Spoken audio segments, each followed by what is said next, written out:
Okay guys, welcome to Ohio Fish Rescue. And look, today we're taking Tracy outside. It's so beautiful out here. She's got her food bag up here and Mara's doing her hair. And we're getting ready to have some fun, huh Mara? Sure. She said sure, whatever Rich. Get that camera out of my face. Stick with us. We got lots of fishy things to show you.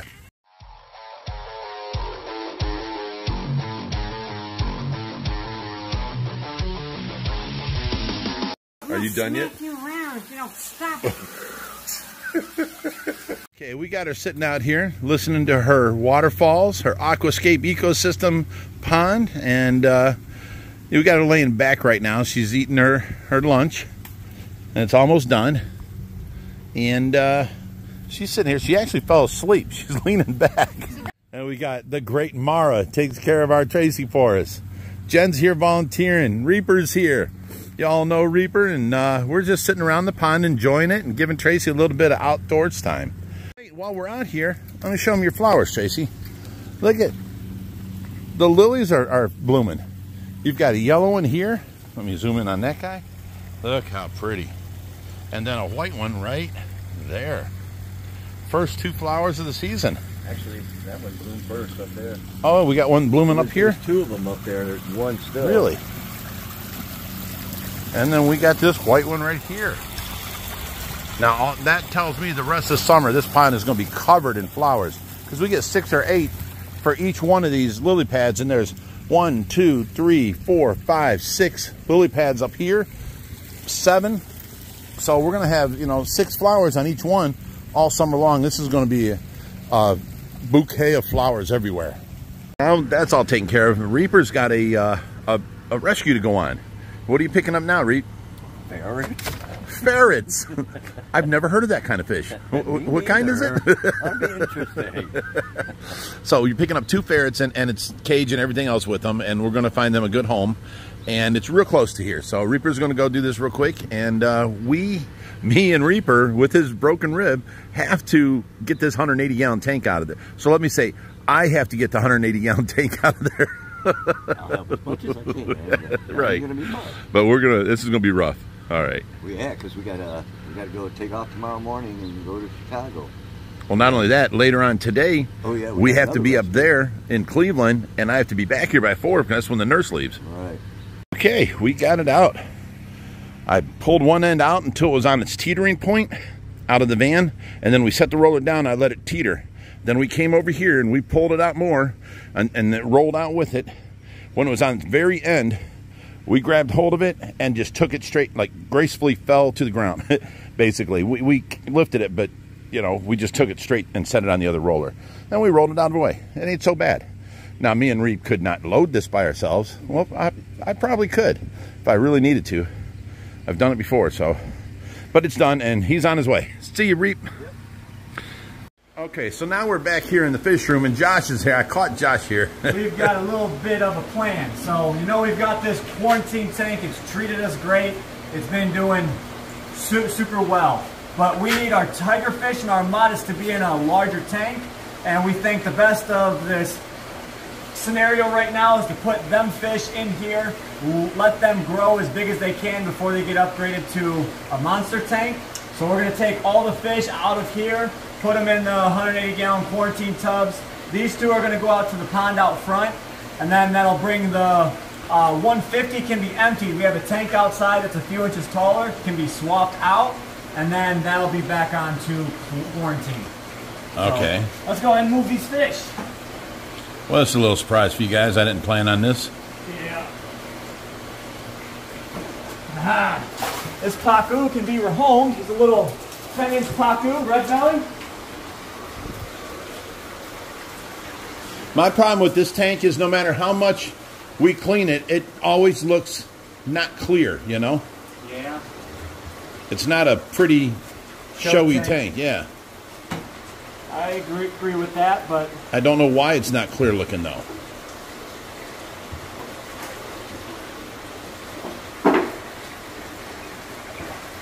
That's a big pleco. he said, not today.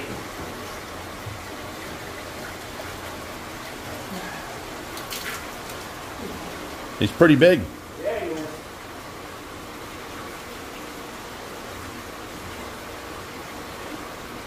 out of the coolant. See if I can grab them in one swoop.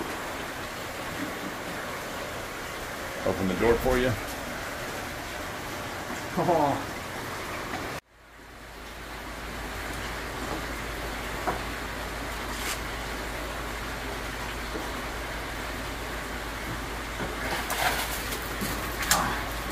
All right. And there he goes. I'm not going to follow him. I'm barefoot, and there's a lot of gravel out there on that driveway all the way up through there. All right, so we had that idea of using the 300 as the tigerfish tank. When my dad came up with the idea, he said, you know, we don't want to keep moving them from tank to tank to tank. Let's put them in the biggest tank possible. So we came up with the 580 over here. That's 10 foot by 3 foot. They could probably stay in that up until 18 inches or so, maybe even 2 foot. So I think that's a good idea. There's only 3 fish in here to move. So the Indian shovel nose, the bowfin, and the granulosus. Granulosus we can toss in the 1,000 gallon. With the other one, no problems there. That leaves the Indian shovel nose and the bowfin. So I'm sure we can find some tank around here that we can put them in and not cause problems. So I think that's what we're going to do. Awesome. All right, now on to the 2200. All right, let's walk in here. And there she is, the big 2200. Now this tank, we got a story about this one. She is 16 foot long, 6 foot wide from front to back, from here all the way over to here. And I forget how tall. I believe that was 40 inches tall, or 44. I don't remember. We got this. This tank actually came from a car dealership in Kentucky. We got word that there was an auction down there, and we went down there. And, you know, actually the guy that gave it to us got it for $800. Well, we got it off him for $1,600. So, but we had to go to the car lot to pick it up because he couldn't pick it up. You know, he was actually the one that won it. So he doubled his money, called us, gave it to us, and we went and picked it up.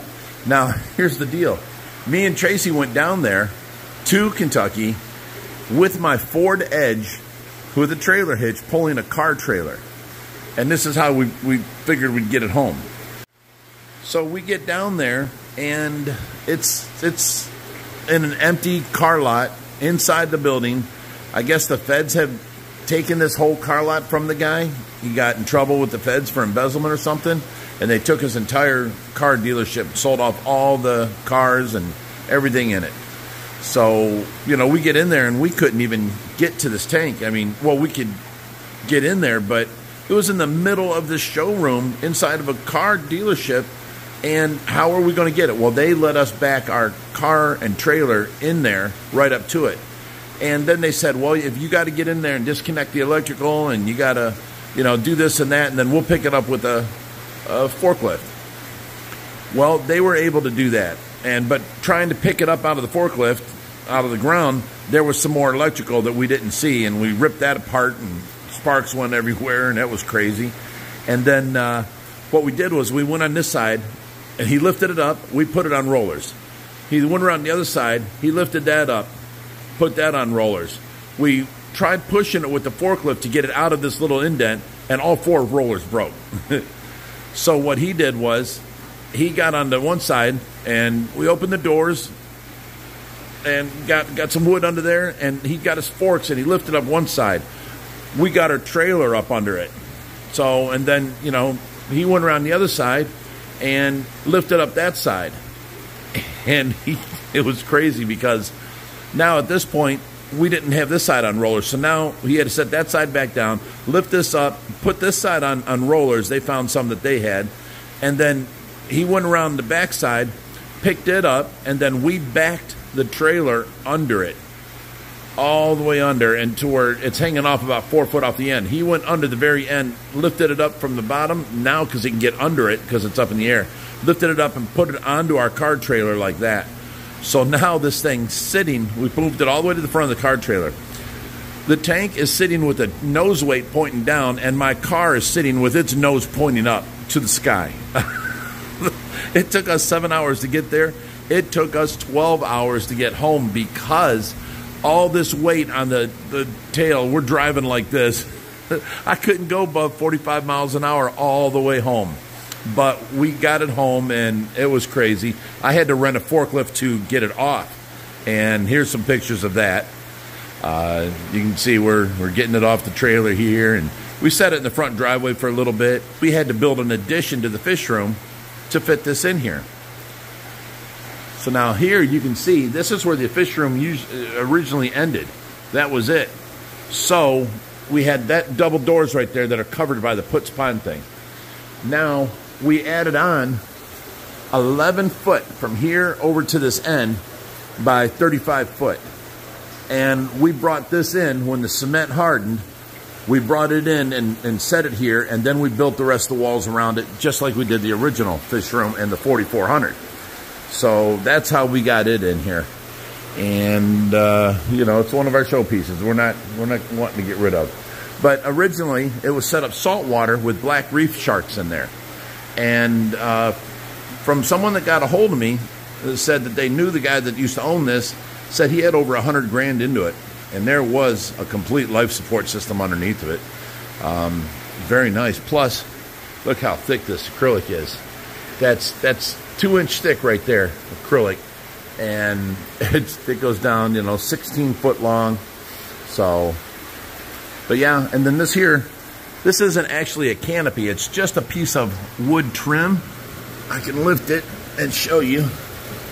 You can see the ceiling up there. So the wood trim fits on it and covers the water level is what it does. So basically I can reach the top up there. And it helps for eyesight. It makes it look prettier, you know. And then they had it right here. It says, please do not touch the glass. It's very harmful to the fish. But you can see these things right here. I don't know if you can see. See that round thing? This was a brass bar like you see in bars, like your foot rail. And it had a brass railing that went all the way around it where people couldn't get close to it. So it was on display in the middle of that car dealership. And it was a nice tank. But now for the inhabitants, we have our big albino iridescent sharks. I think there's 2 of them right there. Yeah, 2. Yeah, we don't have a third. So there's 2 in there right now. We had a smaller one. I think Josh gave that to somebody. But there is an albino channel cat in there. And some albino chocolate plecos.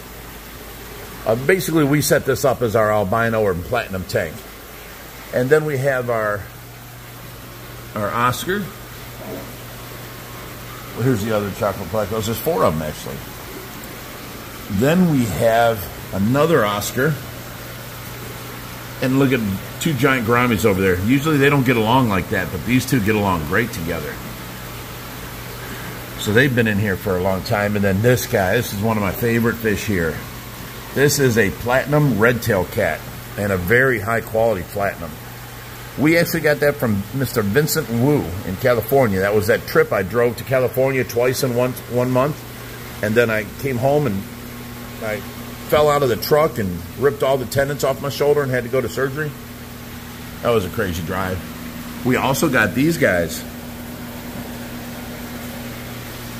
Albino alligator gar with a piebald morph.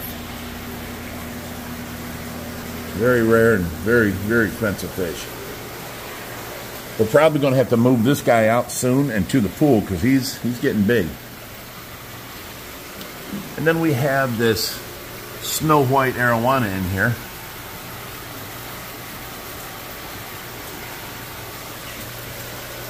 What else do we have? What's this guy here? Oh, it's just a shadow. There's the other one. Now, this one ain't an albino. It's a platinum alligator gar with the piebald morph.